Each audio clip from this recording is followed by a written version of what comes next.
Perguruan Sejati. Karya, Hulung. Jilid 6.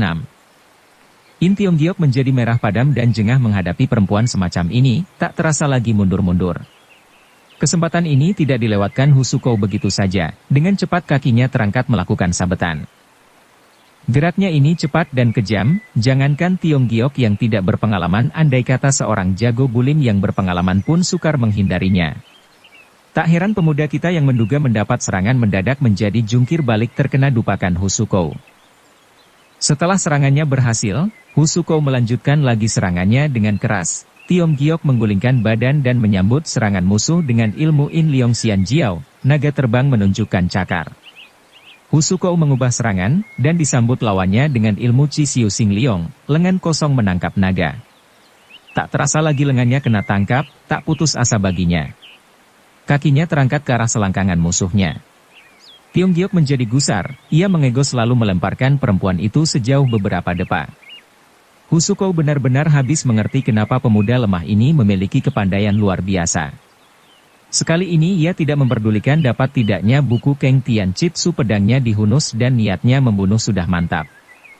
Terlihat ia menyabetkan senjatanya dengan ganas, Tionggiok melihat kekalapan orang menjadi gusar. Sambil mengegos ia membarengi dengan hiat cielengnya yang ampuh. Seret, terdengar suara memecah udara, angin keras yang panas tak ubahnya seperti halilintar menyambar ke arah musuhnya. Husuko merasakan hawa panas menerjang dirinya, dengan memutarkan pedang berusaha membendung serangan musuh. Sungguh pun begitu masih juga baju dan rambutnya bagian sebelah kiri kena dihanguskan. "Kongcu begini lihai, dapatkah ku tahu nama gurumu?" katanya dengan wajah pucat. "Penunggang hiu dari Honglai, pelajar miskin dari Gunung Salju." "Oh, kiranya Bulim Cap Sahkia yang tertua," kata Husuko dengan melengak. "Hitung-hitung aku bernasib sial, tidak bisa melihat orang.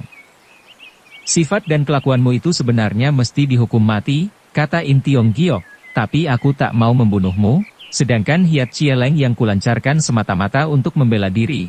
Segera ia membalik badan dan berlalu. "Jangan bergerak," teriak Husuko. "Apalagi yang engkau kehendaki? Ingin kutanya padamu, pantaskah seorang murid kenamaan di dunia boleh menyerahkan buku Keng Tian Chitsu kepada Xian Ong? Hal ini sedikit banyak bisa-bisa merusak nama baik gurumu bukan? Semua ini karena ditipu, apa salahnya?"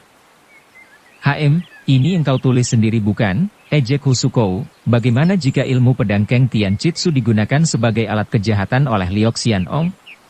Semua ini adalah tanggung jawabmu bukan? Engkau. Aku kenapa? Semua ini kulihat dengan mata kepala sendiri dan akan kutarakan di dunia bulim agar memberikan hukuman yang setimpal bagimu." Buku itu akan kurampas kembali," kata In Tionggiok. "Dengan kepandaianmu ini ingin merampas kembali dari tangan Liok Xian Ong? Ini urusanku, engkau tak perlu banyak bicara." "Ya memang urusanmu. Andaikan engkau berhasil mengambil kembali, berbagai orang bulim pasti akan merampas dari tanganmu, apakah engkau sanggup melindunginya?" kata Husuko dengan bersungguh-sungguh. "Engkau jangan menganggap omonganku tak berarti, lihat saja sejak hari ini, bahaya selalu mengancam dirimu. Kini engkau berhasil lolos dari tanganku, tapi belum tentu berhasil dari jago-jago lain." Sehabis berkata ia berlalu dengan cepat. In Tionggiok terkesiap mendengar perkataan Husuko itu, ia sadar di dunia ini banyak manusia lebih kejam dan tamak dari Liok Jiehui. Jika mereka mengetahui dirinya bisa mengingat Keng Tian Chitsu, sudah tentu takkan melepaskan begitu saja.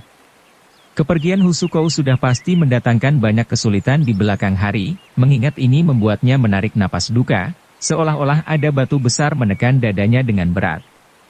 Setelah membengong sekian lamanya, baru ia melangkah dengan berat mencari jalan keluar dari tempat celaka itu. Ia berjalan dan berjalan, tatkala surya senja kemerah-merahan menghiasi langit di sebelah barat, ia telah tiba di suatu tempat bernama Kohopou. Suasana di sini sangat ramai, kecuali toko-toko besar banyak pula rumah makan dan penginapan. Untuk mengisi kekosongan perutnya ia mampir di sebuah restoran yang bernama Tik Sian Lou. Seorang pelayan menyambut kedatangannya dengan ramah tamah. "Kongcu sendiri saja, atau mau pesan tempat untuk beramai-ramai?" "Aku hanya sendirian saja," jawab Tionggiok. "Silahkan saja ke atas, di bawah sudah penuh." Ia naik ke loteng, tempatnya agak sempit tapi tenang, terdapat beberapa meja dengan beberapa tamu. Antaranya ada dua orang tua berbaju abu-abu mengawasi dirinya. Ia tidak memperdulikan dan terus duduk. Tapi dengan tiba-tiba ia ingat seperti pernah bertemu muka dengan salah seorang kakek tua yang berbaju abu-abu itu. Maka itu ia menoleh untuk menegasi, bertepatan dengan ini orang tua itu pun sedang mengawasi ke arahnya. Membuatnya sukar membuang muka, dan terus mengangguk memberi hormat. Orang tua itu bukan saja tak membalas hormatnya, malahan membuang muka dan berbisik-bisik dengan kawannya. Tampak kawannya itu pun berubah wajahnya, dan terus memanggil pelayan membayar rekening dan berlalu dengan cepat.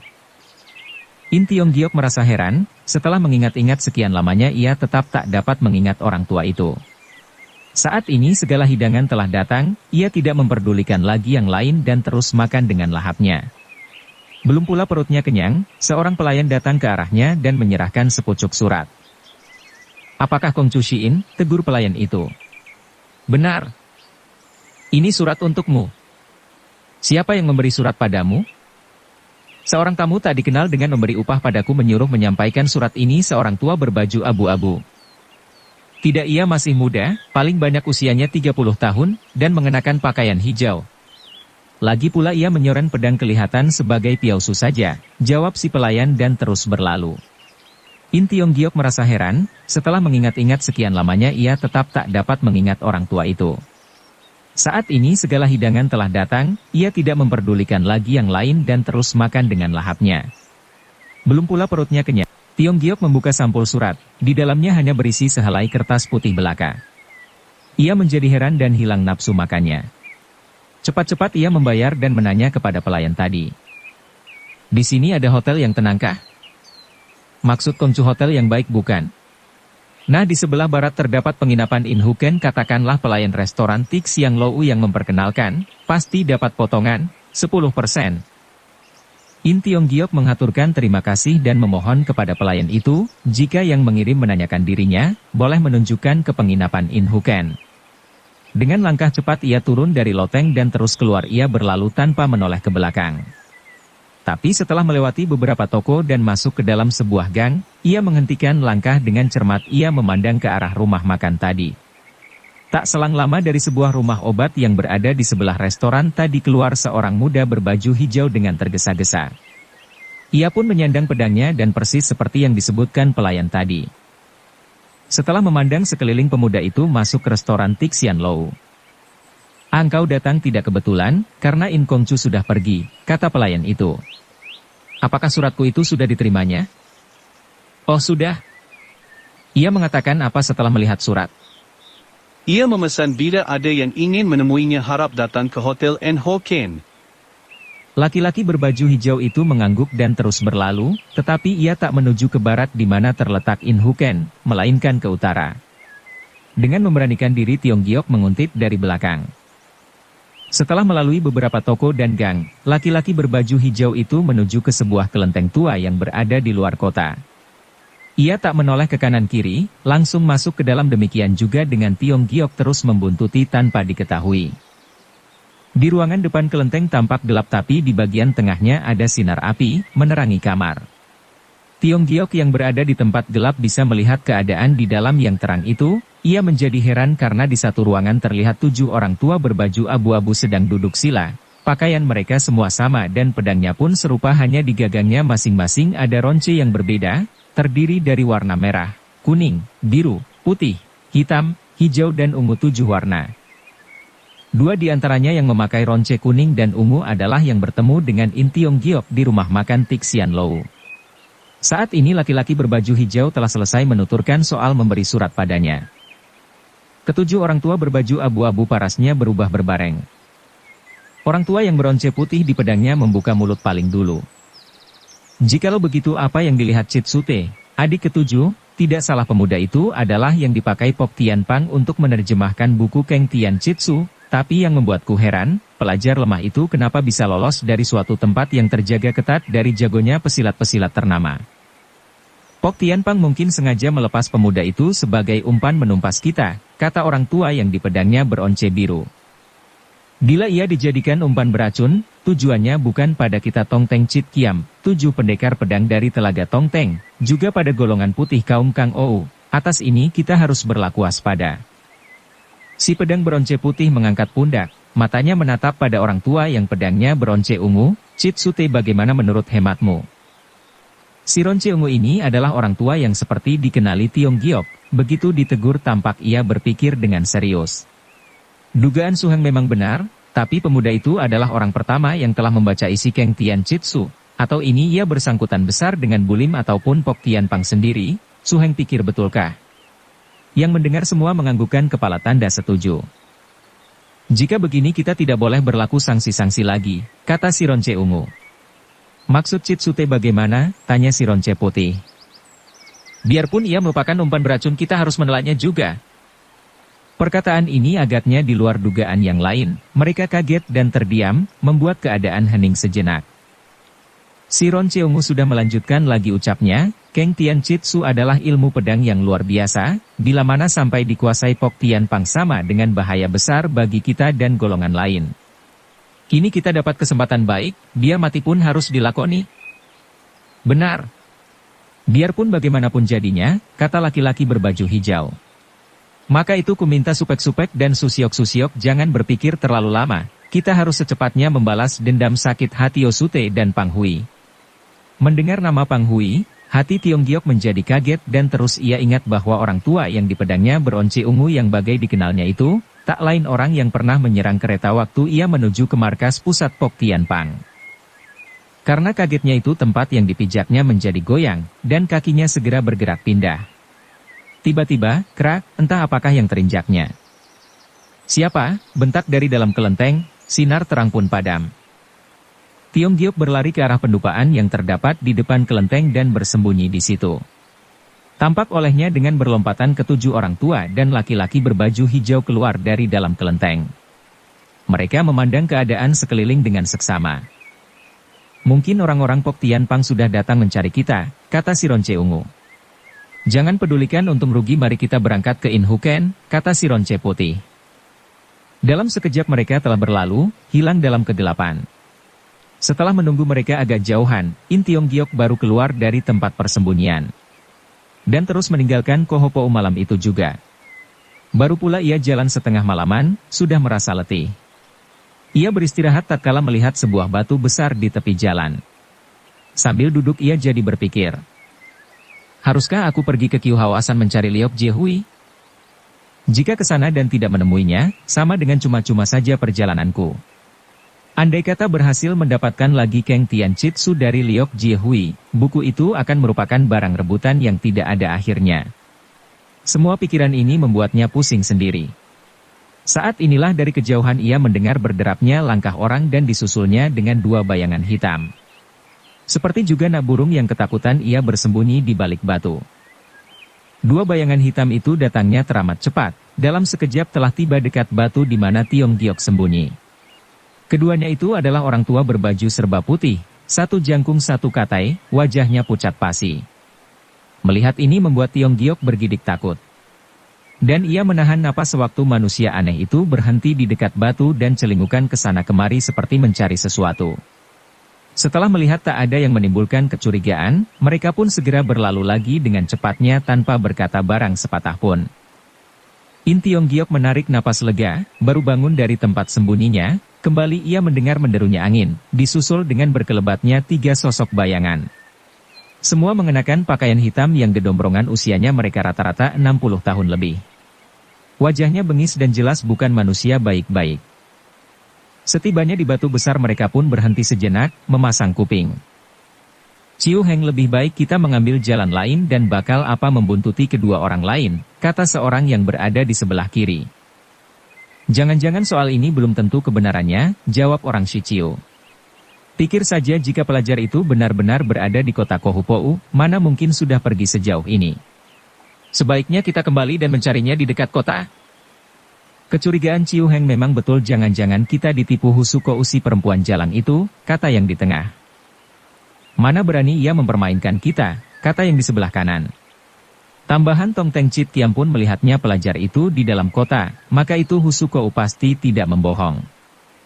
Jika tidak bohong, kemana larinya bocah itu, apakah ia bisa terbang, kata si orang Shichiu. Andai kata ia bersayap tak mungkin lolos juga dari jala Tian Lo Te Hong, jaring langit dan bumi, yang sudah disebar kemana-mana. Mari kita susul si Jangkung dan si Cebol jangan sampai keduluan, kata yang di sebelah kanan. Untung aku cepat-cepat bersembunyi, jika tidak bisa celaka, pikir Tiong Giok setelah mendengar percakapan mereka. Mengingat ini ia merasa benci dan menyesal tidak membereskan nyawanya perempuan jalang itu. Setelah bersembunyi lagi beberapa saat, tak terlihat ada yang mengejar, ia baru bangun dari persembunyiannya, dan terus masuk ke dalam pepohonan yang lebat. Begitu melewati pohon-pohon tibalah ia di tepi sebuah sungai. Dengan merasa tenang ia menyusuri gili-gili sungai. Sebuah perahu tertambat di tepian sungai, di atasnya terlihat seorang nelayan tua sedang asyiknya mengisap pipanya yang panjang.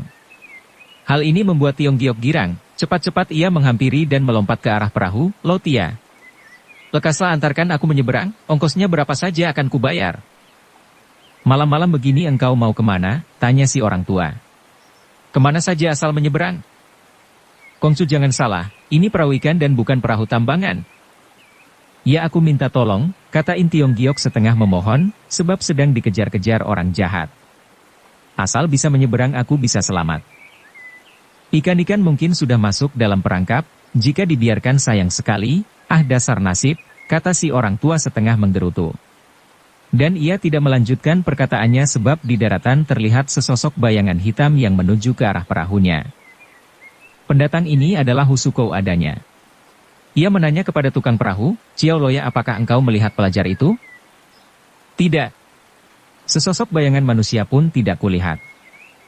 "Ciao Loya, engkau harus hati-hati, kuyakin ia ada di sekitar sini," kata Husuko yang terus berlalu lagi dengan cepat. Perahu dengan cepat meluncur ke tengah, Tiong Giok merasa lega, seolah-olah menganggap bahaya telah berlalu. "In Kongcu, dengan cara bagaimana engkau harus mengaturkan terima kasih kepadaku?" tegur tukang perahu.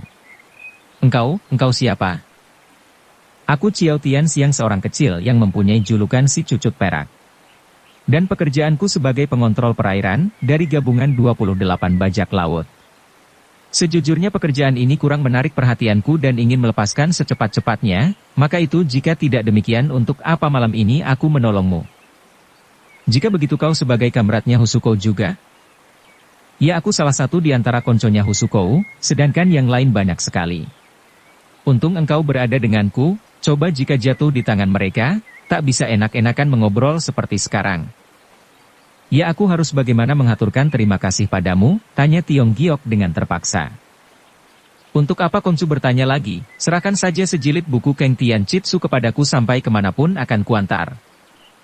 Jika aku tak bersedia, maaf, silahkan masuk. Aku sebagai penolongmu biar bagaimana kau harus melulusi," kata orang tua itu. "Terang-terang kutolak permintaanmu." "Benar-benar tidak mau?" "Ya. Sampai budi pertolonganku pada jiwamu tidak dibalas? Jika aku takut mati, siang-siang sudah membuatkan buku itu untuk Husuko. Segala pertolongan yang ingin mendapat balasan, tak dapat dinamakan dengan berhutang budi." Ciao Tian Siang tertegun sejenak, lalu tergelak-gelak dan berkata, "Kongcu sebagai orang pintar, bahwa buku itu berada di tangan Pok Tian Pang dan Liok Xian Ong, kini apa salahnya membuat kopi yang kedua untukku?" "Sudah jangan banyak bicara, sekali ku bilang tidak mau tetap tidak mau.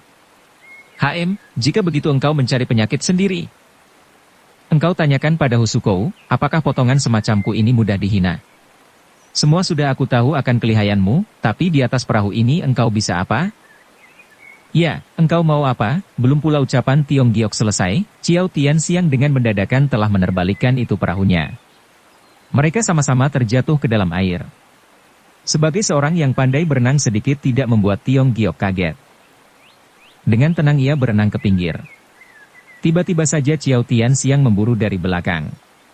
Tak cuma-cuma ia mempunyai gelar sebagai si Cucut Perak. Begitu gesit dan cepat geraknya dalam air. Dalam sekejap ia sudah berada di belakang Tiong Giok dan menjulurkan tangan menciduk tengkuk pemuda kita. Tiong Giok terkesiap sejenak, tetapi tidak tinggal diam. Lengannya berbalik begitu cepat mencekal lengan musuh, sedangkan lengannya yang kiri mendorong ke dada musuh. Gerakannya yang tiba-tiba di luar perhitungan Ciao Tian Siang. Tak sempat untuknya mengegos dadanya terhajar keras, sakit sampai ke hulu hati, terpaksa ia melepaskan Tiong Giok. Begitu berpisah, masing-masing itu berlaku waspada. Xiao Tianxiang tak berpikir bahwa musuhnya itu pandai berenang, sehingga mengalami kerugian yang tidak kecil. Kegusarannya tidak alang kepalang, seperti juga seekor ikan hiu yang terluka. Ia membalik badan lalu terus menyelam. Lengannya segera menyambar kaki pemuda kita, dicengkeram dengan keras-kerasnya sampai masuk ke dalam bagian daging. Tiong Giok kesakitan dan berbalik mencekek leher musuhnya sekuat tenaga. Air sungai amar deras, mereka bergumul dengan kerasnya, satu sama lain tidak mau melepaskan musuh, bergulingan terbawa arus air. Beberapa tegukan air tertelan Tiong Giok tetap ia tak melepaskan musuhnya. Sedangkan Xiao Tianxiang lebih parah lagi, lehernya begitu keras, tak bisa bernapas. Matanya mendelik tak berkutik lagi. Mereka terus terhanyut tanpa sadarkan diri. Akhirnya mereka terdampar di semak-semak, lengan Tiong Giok masih tetap mencekek Xiao Tianxiang. Entah sudah berapa lama pemuda kita baru sadar, dan mendapatkan bahwa musuhnya telah meninggal dunia. Dengan perut kembung dia merayap bangun dan lalu tengkurap di sebuah batu, memuntahkan air kali dari perutnya, setelah itu ia mengaso sambil memandang mayat musuhnya. Seumur hidupnya pertama kali membunuh orang, ia merasa berbuat dosa dan sadar semua ini akibat Keng Tian Chitsu. Dengan perasaan menjejal ia menggali lubang di tepi sungai itu dan mengubur mayat Xiao Tianxiang secara sederhana. Lalu ia meninggalkan tempat itu dengan pikiran mantap karena ia akan melakukan suatu hal yang besar, untuk menggegerkan dunia persilatan. Kim Leng merupakan kota bersejarah dari abad ke abad. Letaknya di lingkungan pegunungan, tempat bersejarah dari kuil-kuil yang mengagungkan agama Buddha berdiri dengan megahnya di lereng-lereng gunung. Aliran sungai Hoi banyak menarik kaum sastrawan, dipuja-puji akan keagungannya. Sepanjang sungai banyak batu-batu cadas yang indah tempat para burung walet bersarang, juga tempat yang biasa dikunjungi pelancong. Di sebelah barat sungai itu terdapat sebuah tempat yang bernama Bun Hawakau. Di sini banyak terdapat tukang buku, dan juga perusahaan percetakan. Yang berkunjung ke sini kebanyakan adalah pelajar dan sastrawan serta kaum cerdik pandai. Saat ini hari sudah senja, keadaan saat itu telah menjadi sepi dari para kaum pengunjung. Pegawai-pegawai perusahaan sudah beristirahat, toko-toko pun hanya sebagian yang masih membuka pintu. Tiba-tiba dari mulut gang terlihat seorang muda berbaju biru, celingukan melihat merek toko-toko, ia berjalan dari ujung ke ujung lalu kembali lagi dan berhenti di depan sebuah percetakan yang bermerek Angin Menderu. Percetakan ini terhitung paling besar di saat itu. Etalasenya penuh terhias lukisan antik, dan beraneka ragam buku-buku. Di dalam toko terlihat seorang lelaki hitam sedang asyiknya mengisap rokok sambil membaca buku. Begitu melihat pemuda berbaju biru masuk ke dalam, ia melepaskan bukunya dan memandang pada tamunya sambil tersenyum manis. "Kongcu mau beli gambar atau buku-buku?" tegurnya sambil bangun dari tempat duduknya. "Tidak, kedatanganku ke sini mau mencetak buku." "Oh begitu pun baik, buku apa yang mau dicetak?" "Buku ini sangat penting dan kuminta bisa diselesaikan esok pagi." "Berapa halaman buku itu? Dan berapa oplasnya?"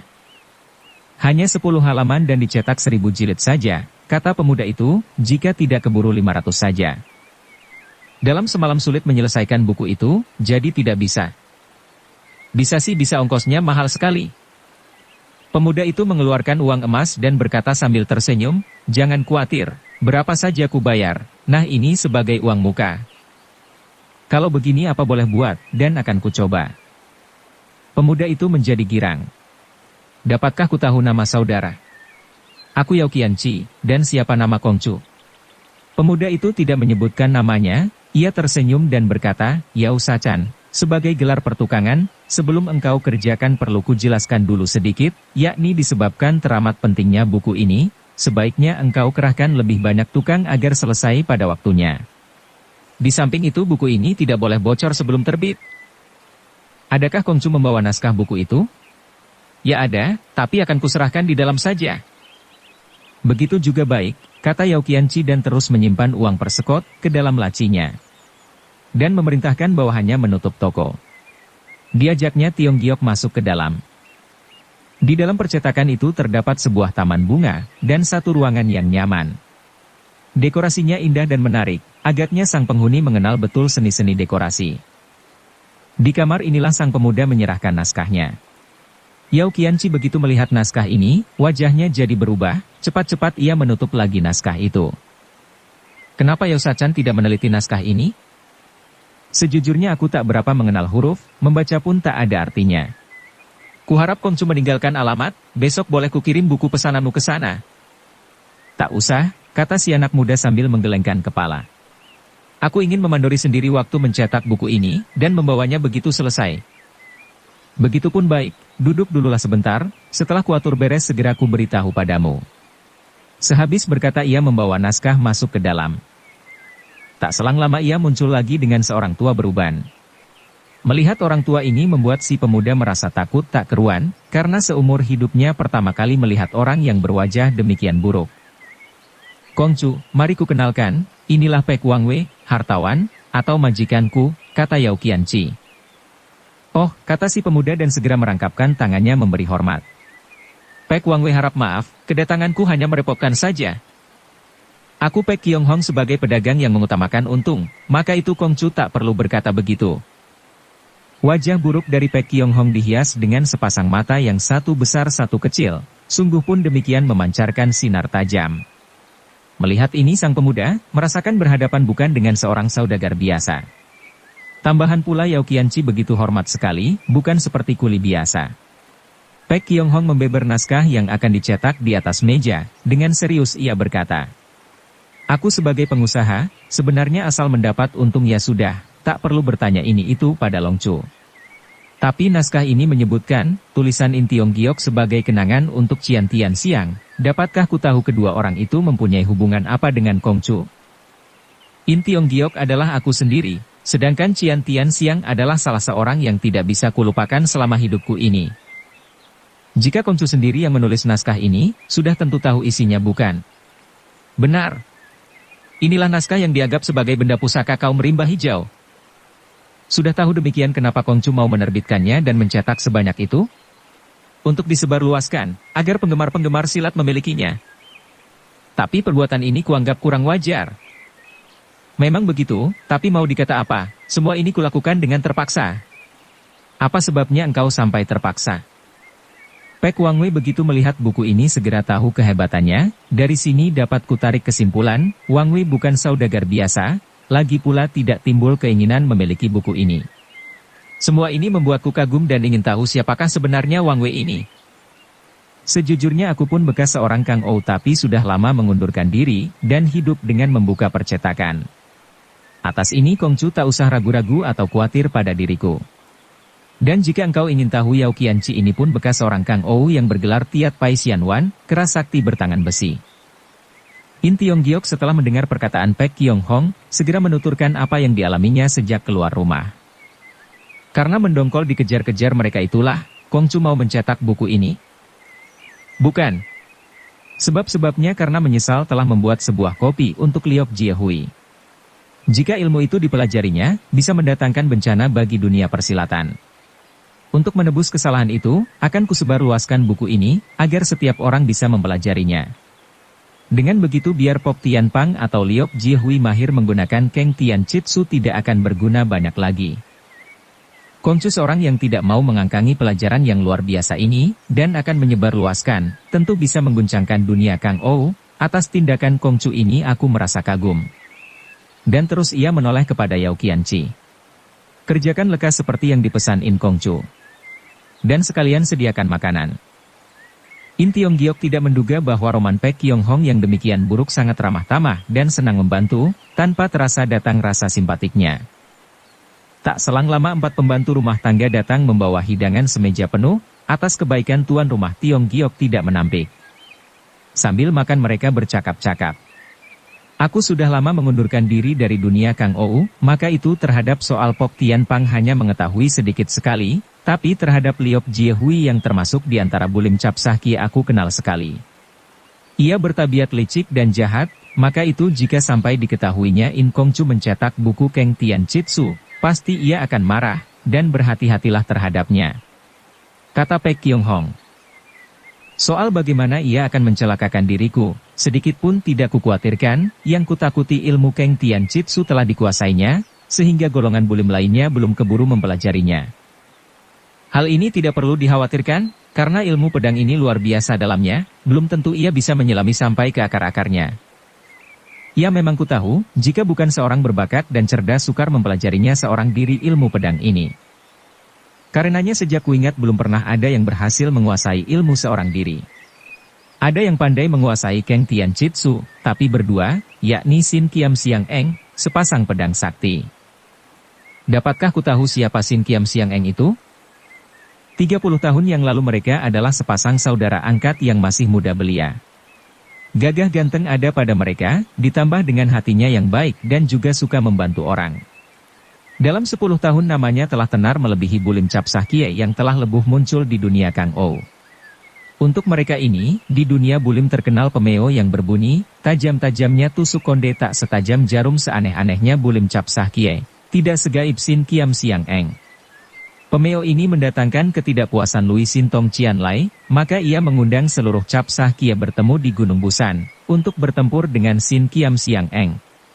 Pek Kiong Hong berhenti sejenak. Lalu bagaimana? Tanya Tiong Giok tidak sabaran. Pada waktu yang telah ditentukan Bulim Cap Sah Kie hanya datang 11 orang. Tai Kong Sian Su dan Piao Hiong Kiam Liap In Eng tidak hadir. Sedangkan Sin Kiam Siang Eng dengan gagah menerima undangan dan datang.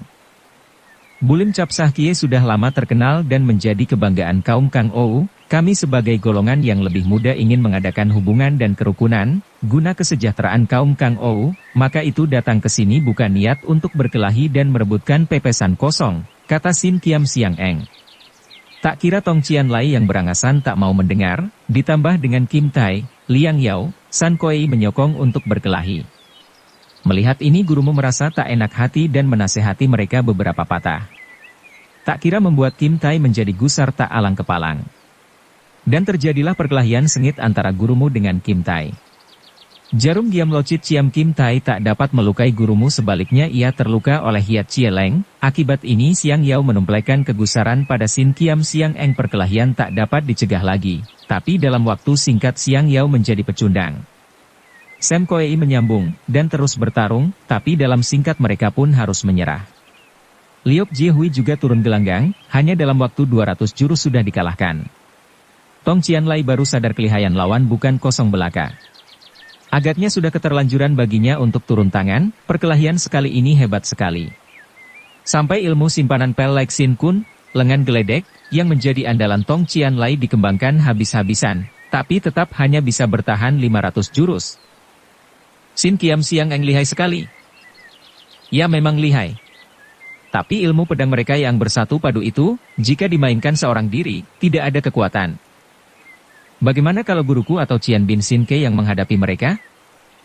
Kepandaian Cian Bin Sin Ke tidak berjauh dengan Tong Chian Lai, mengenai gurumu yang pandai Hiat Chie Leng mungkin bisa bertahan 1000 jurus lebih, dengan kesudahan dua-dua luka parah.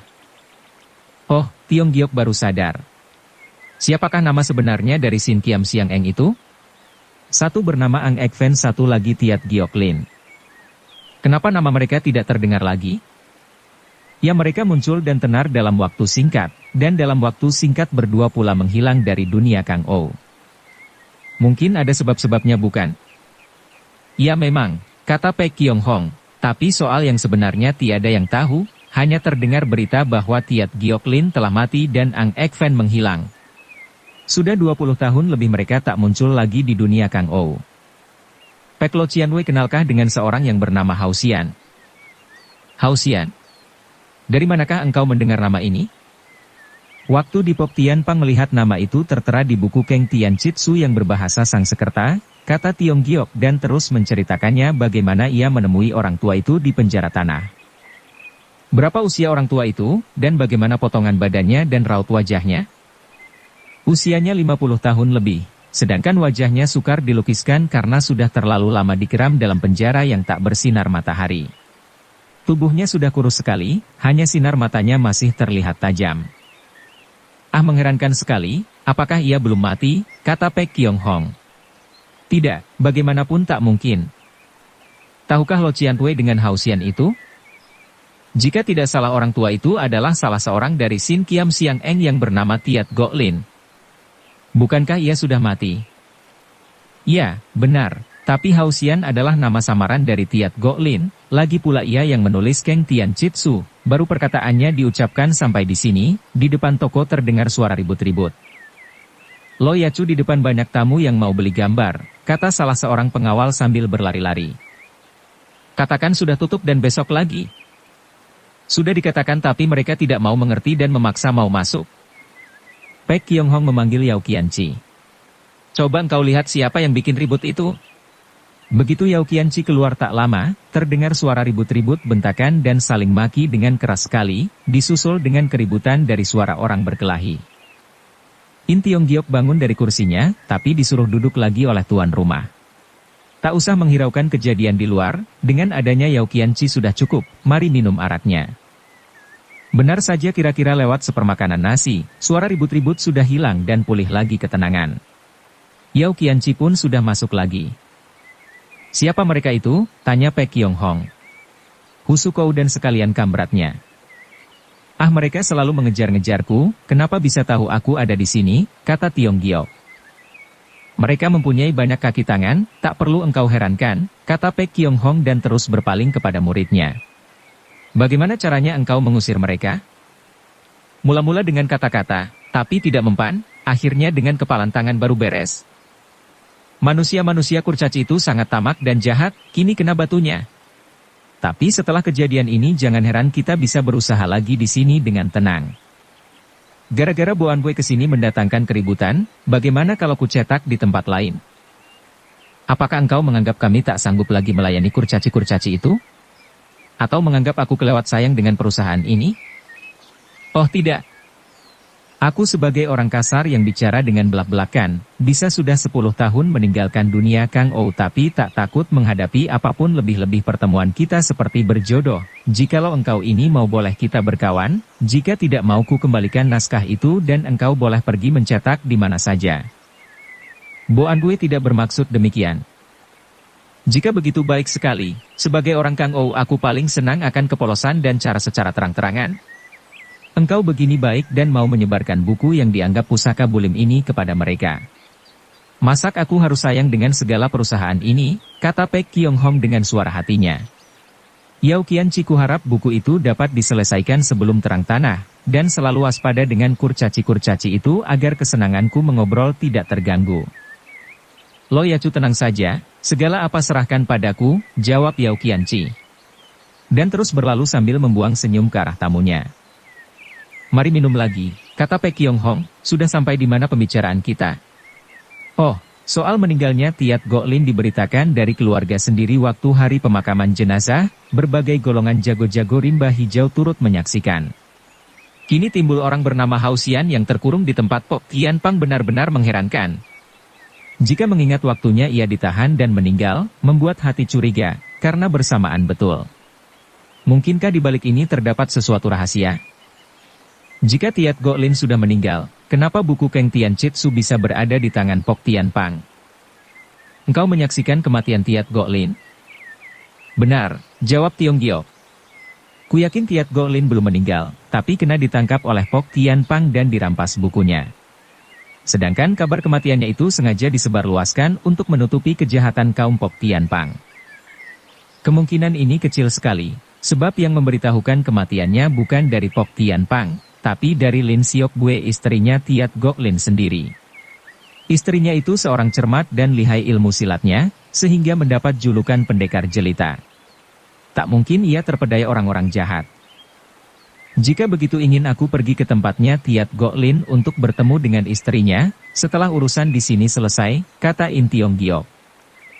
Tindakanmu cukup bijaksana, tapi tak mudah bisa menemuinya, kata Pek Kyonghong. Soalnya kenapa?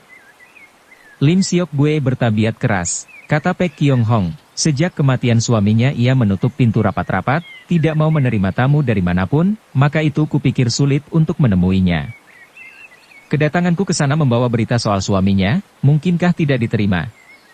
Kematian Tiat Goklin sudah belasan tahun, sedangkan engkau seorang anak berusia muda begini, dan datang menerangkan bahwa dia belum mati, siapa yang mau percaya? Jika aku mengatakan diutus Pek Lo Cianpui untuk menemuinya, bisakah diterimanya? Hahaha, aku sudah lama mengundurkan diri, mungkin namaku yang tidak seberapa tenar sudah dilupakan orang, kata Pek Kyonghong. Tiba-tiba ia mengeluarkan batu kumala ungu dari sakunya. Engkau dapat berpikir ke situ, melandaskan antara engkau dan aku benar-benar berjodoh. Kumala ini tak akan berpisah denganku. Dengan benda inilah satu-satunya jalan yang memungkinkan engkau bertemu dengan Lim Siok Bue. Tapi jika sampai pendekar wanita itu menanyakan hubunganmu denganku, engkau harus mengaku sebagai ahli warisku, bila tidak, bisa membuatnya curiga. Bagaimana aku belum masuk perguruanmu? Mana boleh mengaku sebagai ahli warismu, engkau benar-benar seorang berakhlak luhur dan berbudi baik, kata Pek Kiong Hong. Maksudku buat demikian semata-mata memudahkan engkau bertemunya. Tapi disebabkan watakmu yang polos, timbul niatku agar engkau benar-benar menjadi ahli warisku bagaimana? Tapi, nama dari pintu perguruan Lo Cianpue belum ku ketahui, bagaimana harus ku jawab? Engkau lihat saja batu Kumala ini, kata Pek Kiong Hong. In Tiong Giok menerima batu itu, dan memeriksa dengan teliti. Di situ terlihat ukiran seekor naga terbang di awan, di bawahnya tertera beberapa huruf yang berbunyi, pusaka dari perguruan Tian Liong Bun, pintu naga langit, atau dapat disebutkan Kumala itu sebagai tanda seorang Chiang Bun Jin perguruan Tian Liong Bun. Benda pusaka ini tak ternilai harganya dengan harta, maka itu. Kenapa? Tidak mau menerimanya? Benda ini sebagai tanda Chiang Bun Jin dari Tian Liong Pei bukan? Ya benar, karena sampai saat ini belum ada ahli warisku untuk menggantikan kedudukanku sebagai Chiang Bun Jin. Jika engkau tak keberatan jabatan Chiang Bun Jin ini boleh engkau pegang dari saat ini juga. Antara kita baru pertama kali bertemu, lagi pula aku sudah mempunyai seorang guru, masing-masing perguruan mempunyai peraturan yang berbeda, kata Pek Kiong Hong, untuk Tian Liong Bun tak peduli siapa, asal orang itu berakhlak luhur dan berbudi tinggi, sudah cukup untuk diterima. Bahkan dapat diangkat menjadi Chiang Bun Jin perguruan Tian Liong Bun. Maka itu jangan engkau berpikir dengan menerima benda ini menyuruhmu melupakan yang semula. In Tiong Giok masih ragu-ragu dan tidak bisa menerima. Perlu kujelaskan lagi, Tian Liong Bun merupakan perguruan yang dimalui dunia Kang Ou, tapi tidak mempunyai seorang ahli waris yang benar-benar bisa dijadikan pemimpin, maka itu selama 10 tahun aku mengasingkan diri dari dunia persilatan.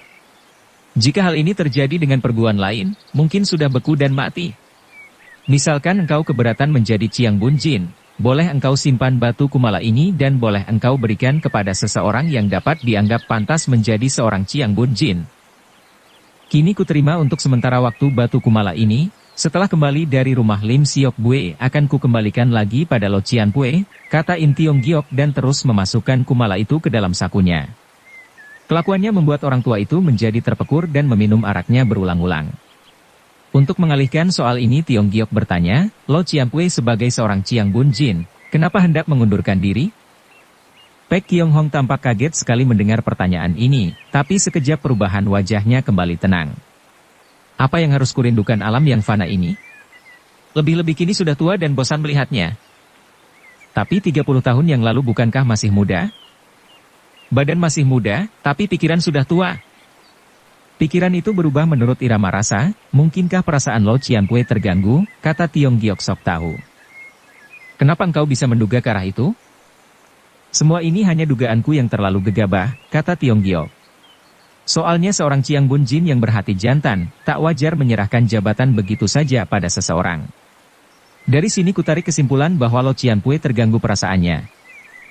Pek Kiong Hong mengawasi dengan sepasang matanya yang ganjil, di parasnya yang buruk terlihat senyuman haru. Matanya pun dari terang menjadi guram dan berkaca-kaca. Tak kukira apa yang terbenam di hatiku selama 30 tahun dapat engkau terka dengan jitu. Sesungguhnya inilah yang mengakibatkan aku begini dan maukah engkau mendengar ceritaku? Ia terdiam sejenak, sedangkan Tiong Giok menganggukkan kepala. Sejak kecil aku telah yatim piatu, ditambah tampang yang buruk, sehingga hilang harapan dalam soal asmara.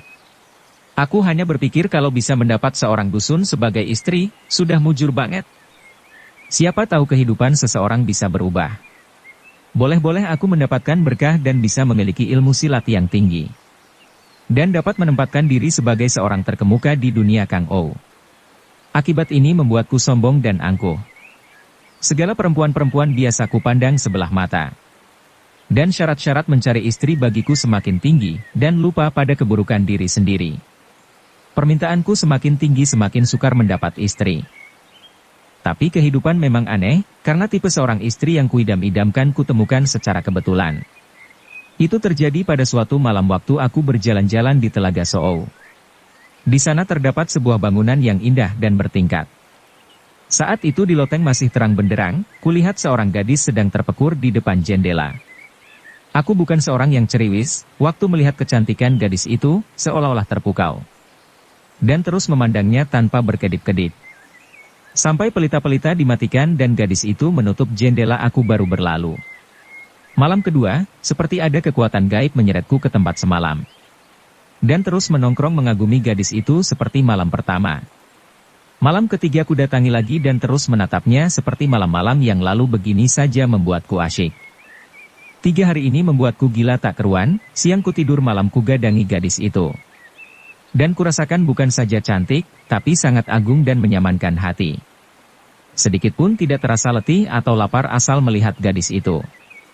Tiba-tiba pada malam keempat, seperti biasa ku nongkrong dari bawah seperti seekor kodok merindukan bulan. Entah bagaimana malam itu sinar lampu belum juga padam, aku pun terus berdiri di situ dengan tak jemunya. Aku heran karena lain malam-malam yang lalu, tapi tak bisa berpikir lama, karena seorang pelayan perempuan menegurku.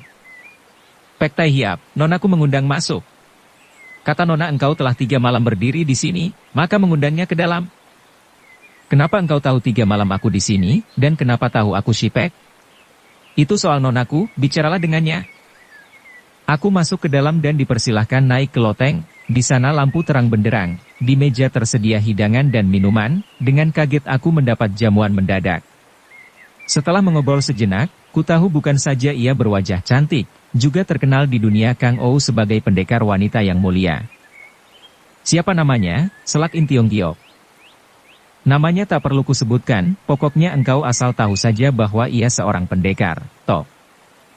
Sejak malam itu kami berkawan, semakin hari semakin intim, benih-benih cinta pun sedalam.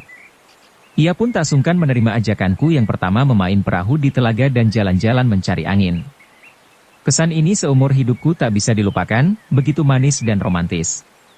Seumur hidupku hanya sekali itulah merasa bahagia, akan tetapi jalan-jalan berdua dan main-main di telaga itu adalah yang pertama dan terakhir pula. Sejak itu kami berpisah dan tak pernah bertemu muka lagi. Kenapa? Tak usah heran, seorang lelaki terjelek di dunia berjalan-jalan dengan seorang gadis tercantik di muka umum. Mendapat tertawaan dan jadi tontonan. Ya, memang dunia ini kejam, dan selalu mendatangkan duka. Tapi ini kesalahan aku sendiri, kenapa aku tidak tahu diri mau mencintai seorang cantik dengan paras yang buruk? Baik buruknya seseorang bukan dari wajah yang jadi ukuran. Benar, tetapi wajahlah yang dilihat. Kuyakin pendekar wanita itu tak berpikir begitu bukan? Benar demikian. Bahkan jika kulamar pasti diterima, tetapi apa yang bisa aku berikan padanya? Seorang yang buruk? Buah tertawaan manusia jahil. Cintaku kepadanya segenap hati, tapi bisakah membawanya bahagia dengan tampang seburuk ini?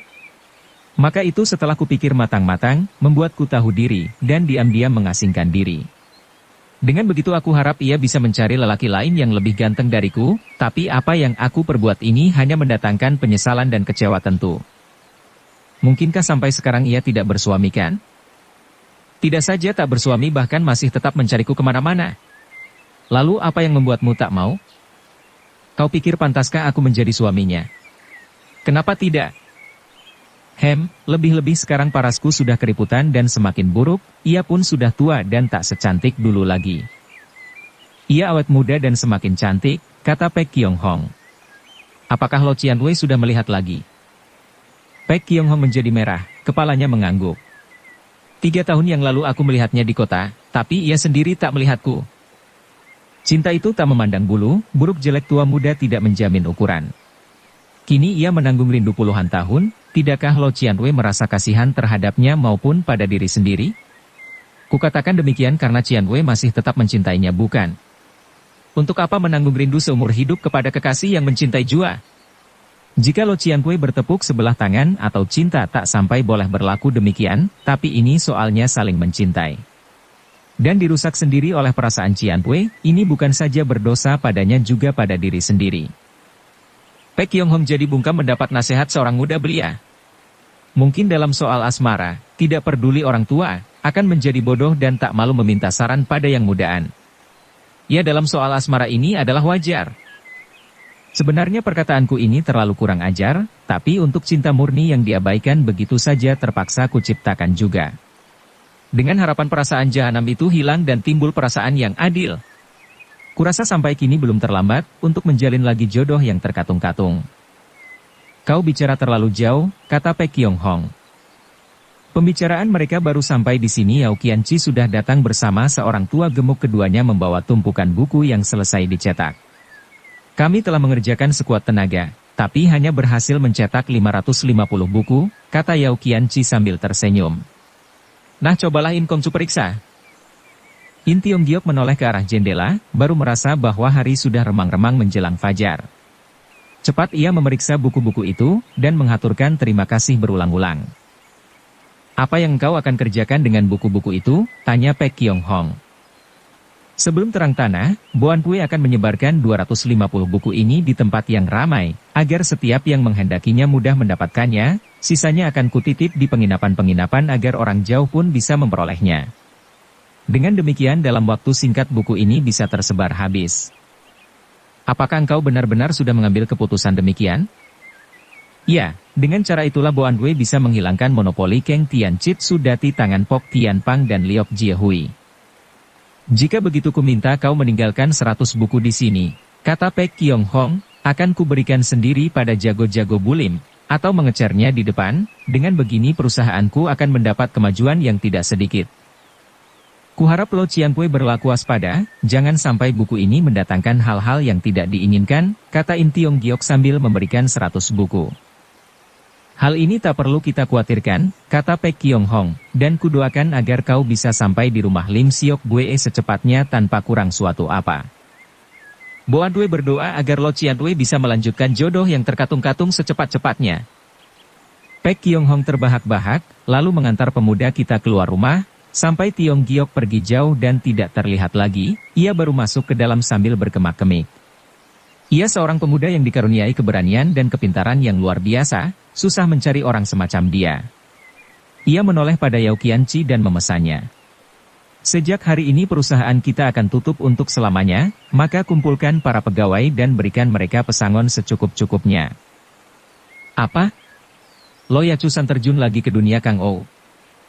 Keadaan dunia Kang Ou sedang mengalami perubahan, siapa yang bisa tenang mengasingkan diri untuk melewati hari? Benar saja kejadian yang menggemparkan dalam waktu singkat telah terjadi. Buku pusaka yang bernama Keng Tian Chit Su, dalam waktu sehari telah tersebar luas di kota Kim Leng. Buku yang menjadi rebutan dengan pertaruhan nyawa, kini dapat diperoleh dengan mudah.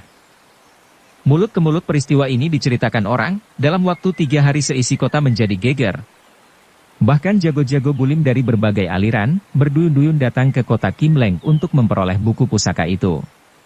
Nama In Tiong Giok dan Keng Tian Chit Su menjadi buah bibir seluruh penduduk kota. Tambahan pula dengan terbitnya buku itu, In Tiong Giok tak terlihat lagi mata hidungnya, dan membuat orang menerka, siapa dia? Ada yang mengatakan bahwa ia orang India. Pelarian Pok Tian Pang, atau juga Ciu Tian Siang sendiri, dan ada juga yang menduga, sebagai ahli warisin Kiam Siang Eng, banyak mulut banyak pembicaraan tapi semuanya merasa kagum dan memuja-mujanya.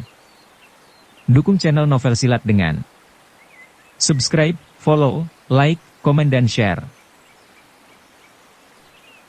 In Tiong Giok, di mana-mana terdengar nama ini diperbincangkan orang. Sedangkan ia sendiri di luar tahu siapapun telah berperahu menuju ke barat.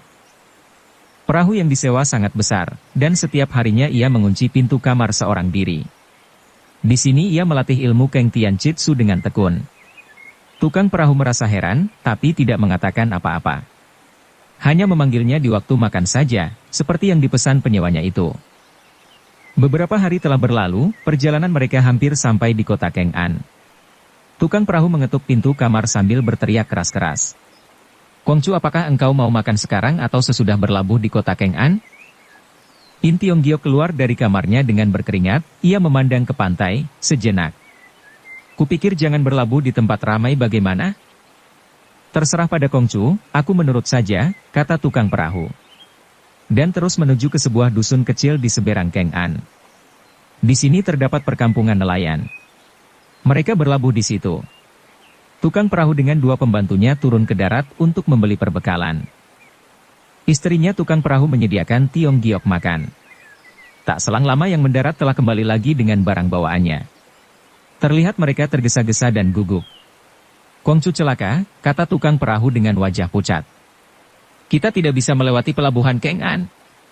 Karena dalam beberapa hari ini, menurut kaum nelayan di situ berkumpul orang-orang Kang Ou dari berbagai tempat, mereka memaksa semua perahu menuju ke Kim Leng. Yang tidak mau, perahunya dirampas, dan orangnya dibunuh." Bersambung ke jilid 7. Dukung kami dengan subscribe, follow, like, komen dan share. Terima kasih.